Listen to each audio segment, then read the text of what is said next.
सलमान हमनी दिले बान जब सूरज लालू के पार्टी तो ऐसा ही कहता थे भूरा बाल साफ करे के बाद राजपूत बुनियार ब्राह्मण भारत छोड़ के भागस। अच्छे पहले जाने से नहीं उनका के प्रशांत किशोर के हाँ है जे कोनार के हम बेचारू लालू का करियन गाय के चारा खावाला सुअर के चारा खावाला ई का लोग उनका बाप देवे ना किलन ई का दिया। अब जिनकी भापरा भना संग रहल बानी आजो बानी मतलब लालू यादव से यादव टूट गई। हाँ मैंने बिहार बर्बाद हो जाओ भले बर्बाद हो जाओ लेकिन बाबा जी के साथ बाबे जी साथे बिहार साथे ना खत्म। खत्म। प्रशांत किशोर के गांव के लोग के क्या जनसुराज को लेकर के सोच है।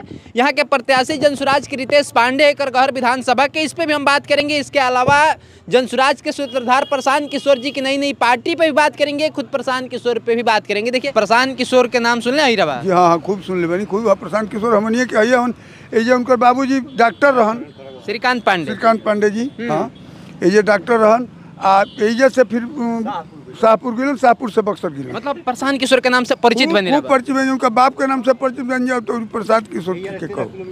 हाँ क्या 13 किलोमीटर बाद गाँव बा उनका प्रशांत 13 किलोमीटर। हाँ 13 किलोमीटर मतलब अब उनका पिताजी के देखले बनी प्रशांत किशोर के देखा था नहीं उनका। हाँ ये प्रशांत किशोर के बोल रहे हैं लोग कि पैसा किशोर है काला धन। नहीं महाराज अरे बाप रे उसके जैसे आदमी कोई नहीं है। उसके बाप का तो इतना बड़ा इमेज था कि जो भी यहाँ से बक्सर आदमी जाता था दवाई कराने के लिए उसको अपने घर में रख करके फ्री में दवाई भी करता था, उसको खिलाता था और पैसा दे करके भाड़ा भेजता था घर।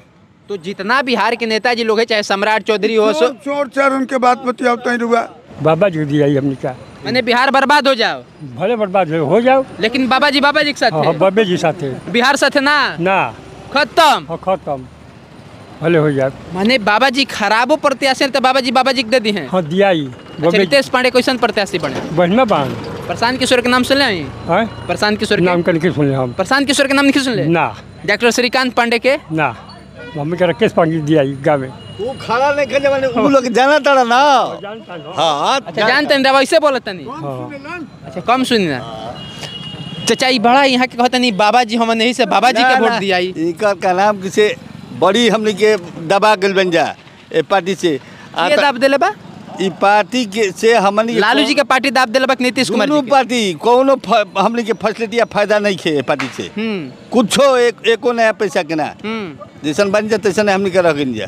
तो जनसुराज से उम्मीद है अब कोनो चीज मकान बनावल जाला ओकरा के किसी मकान में हमारा के तनी छत मिले तो हम रह सके बढ़िया से का जानते कि चूहे लगी मकान।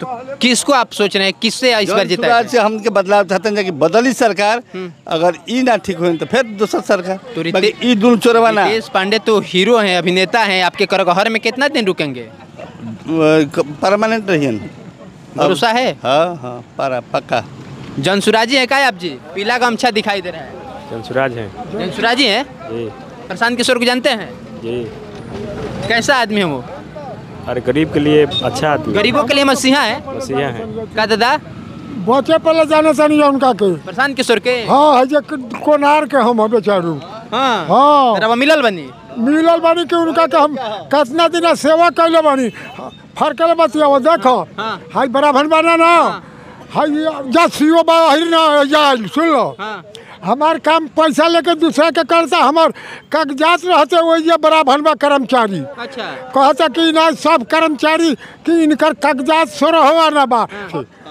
तब अपने जात तो हम केकरा के वोट क्या नाम है आपका हमारा राजवंश यादव ना हो राजवंश यादव है हाँ। यादव जी होकर के लालू यादव को वोट नहीं करेंगे जनसुराज को वोट करेंगे हाँ प्रशांत किशोर को वोट करेंगे जनसुराज हमारा के बसौले बच्चा केकर करो तो लोग कहता है यादव मतलब आरजेडी दादा नाराज हो रहे हैं नाराज मत होइए जैसा लोग बताते हैं वैसा आपसे कह रहे पूछ रहे हैं हमने का हम जिनके भापरा संग रहल बानी आजो बानी मतलब लालू यादव से यादव टूट गई हाँ यादव टूट गया लालू यादव से हाय सुन लो तू आने गांव के हित ना गांव के दुश्मन का कहलन ई पहले बताओ आने गांव के हित आग लगी तो अपन को दुश्मन तो कह के अगर बुझताव रे आ तू तो आवत हो तो वही सब तो चाचा यादव जी हैं एकदम करे लालू यादव को छोड़ दिए वो एजा बदलाव के फिर बात अब कलम ब्लॉक में कर्मचारी क्या कहता पैसा मांगता है तो सबकर दबाव है कि सब अपना काम खातिर ओरिजिनल काम खातिर जाता रह आ अब सरसाही चल रहा है, अगर पैसा दे तो होई ना दे ना होई।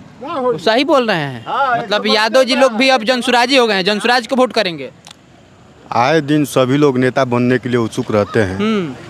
चुनाव आता है और सभी लोग यहाँ आकर के अपना अपना मंतव्य पेश करते हैं, लेकिन अभी तक जितने भी चुनाव हुए हैं उसमें कोई ऐसे मतलब कि नेता और मंत्री सांसद कोई भी नहीं हुए हैं जो कि भ्रष्टाचार पर अच्छे से काम करे।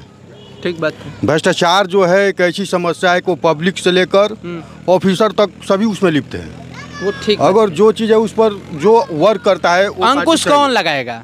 अंकुश कौन लगाएगा? सवाल तो ये, समस्या तो सब लोग जानते हैं, समाधान क्या है? अंकुश किसी से नहीं लगेगा क्योंकि सब उसमें लिप्त है। मतलब जनसुराज भी आते हैं तो कुछ कमाल नहीं सभी लोग लिप्त है क्योंकि करप्शन पर यहाँ प्रशांत किशोर करप्शन पे लिप्त है।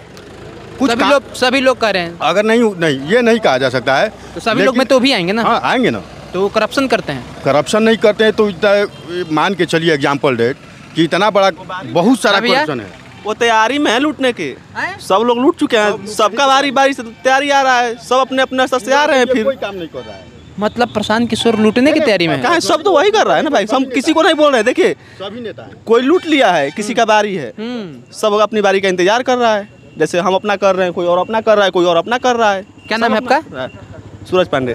सूरज पांडे जी, तो आप युवा हैं, पढ़े लिखे लग रहे हैं, आपको ये लग रहा है कि मतलब सब लोग बहेलिया हैं, रूप बदल के चुनाव में आते हैं, ठग ले नहीं रहा है भाई, हो ही रहा है, देख नहीं रहे हैं आप? दाना फेंकते हैं और छोटे छोटे चिड़िया फंसती है और वो दाना का असली मजा फंसा के चले जाते हैं। कभी लालू जी लूट रहे हैं, कभी नीतीश जी कर रहे हैं, कभी कोई और, कभी कोई और, कभी कोई और, कभी कोई और, सबका बारी है। मतलब तो इस बार करहगर की जनता भरोसा किस पे करेगी?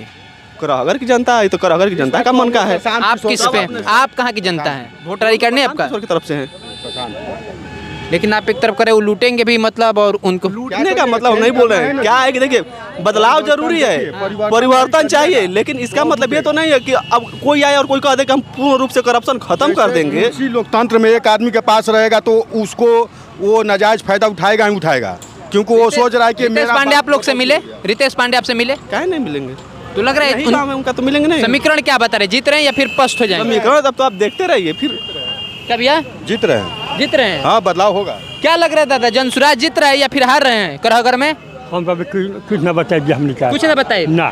अच्छा क्या बताइए? कुछ हो ना, कभी कुछ न बताइए। अब समय बताइए। समय क्या बताई? समय बताइए। समय क्या बताएगा वही तो हम पूछ रहे हैं आपसे। अगर कौन चीज क्या कहलिए आप? समय बताइए बे। बाबा समय के हिसाब से क्या बुझाता है? कुछ हो ना कुछ नहीं बुझाता ना। मतलब चुनाव ना हो ही बुझाता है?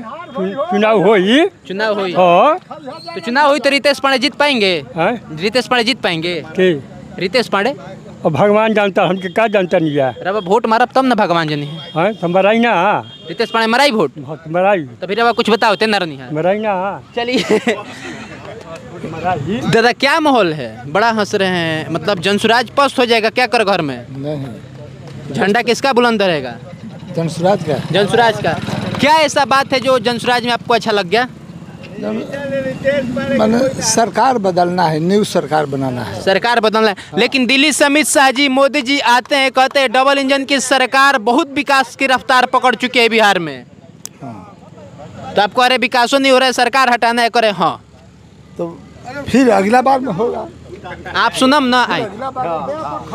वो बोल रहे हैं विकास नहीं हो रहा है, लेकिन अमित शाह जी, मोदी जी दिल्ली से बड़का बड़का लोग हेलीकॉप्टर से आता है, बताता है बिहार में डबल इंजन की सरकार खूब रफ्तार से विकास कर रही है। ए हजूर सुनी रहो कहता नहीं है, पहला नंबर सुनी है क्या तेजस्वी कहले बड़न कि हाँ हर एक घर के नौकरी दे दे, हर एक घर के नौकरी दे देव तो कहाँ से दे दिया कर बाबू, जमीन लिखवा के आ तब नौकरी दिहलन ओने रेल के हुए चपरासी के कि कौन सी के तो आए अभी लालू का करिहन गाय के चारा खाए वाला, सुअर के चारा खाए वाला, ई का लोग उनका बाप देवे ना किलन, ई का दिहन। लेकिन तो कहते हम युवा बनी, युवा हमारे साथ है। हाँ हाँ जो कहला से हो जाई। नीतीश कुमार जी अचेत अवस्था में चल गए। हाँ अचेत बड़े बा, नीतीशो अचेत बहन, नीतीश तो अचेत बहन। सरकार बदली, अब की प्रशांत किशोर के सरकार आई। चलिए तो मौजूद है करगहर में। करगहर एक ऐसा क्षेत्र है जहाँ से प्रशांत किशोर जी की जड़ जुड़ी हुई है और प्रशांत किशोर जी इधर से है। क्या बोले भैया? लालू के पार्टी तो ऐसा ही कहता था भूरा बाल साफ करे के बाद राजपूत बुनियार ब्राह्मण भारत छोड़ के भाग से आज अब चुनाव आइल बाद कहता हूँ कि हम तारा साथे बानी यानी दे कहता हूँ फॉरवर्डो के सीट देता है बैकवर्डो के पहले गाड़ी दिला हूँ पूरा हुमच हुमच के अब चुनाव आइल बाद कहता हूँ तो हमार तू हमारा अब पहले कह भूरा बाल साफ करो बाबा जी राजपूत बुनियार भागो जा बिहार छोड़ के अब चुनाव आइल बा ये हाल भइल बा। लेकिन तेजस्वी यादव कहते हैं कि लालू जी के समय एमवाई चलता है, अब तो हमारा माई का नहीं माई बाप का पार्टी है। अब कौनो मोबाइल में टोआइम नहीं खा चलत मुसलमान हमनी देले बान जाओ सूरज अब केहरो नहीं खान भूरा बाल साफ करे वाला बुद्धि भुला गइलक मुसलमान जनसुराज के साथ आ गए साथे देखी खोल के। आप तो इतना बड़का त्रिकुंड मारे हैं, आप कैसे जान गया मुस्लिम से आपका बनती हमनियों के फील्ड में घूमत देखत नहीं जा। चलिए, तो ये करघर के जनता की समीकरण है। अब आप अपनी समीकरण को कमेंट बॉक्स में दर्ज कर दीजिएगा। सोनू आनंद नाम है हमारा। इस वीडियो में इतना ही, मिलते हैं जल्द एक नए वीडियो में। तब तक जय हिंद जय भारत। ये आकलन थी गांव के प्रबुद्ध लोगों की, गांव के युवा लोगों की, गांव के उन बुजुर्गों के जिन्होंने प्रशांत किशोर को अपने साथ अपने बीच उठते बैठते खेलते हंसते गाते देखा है।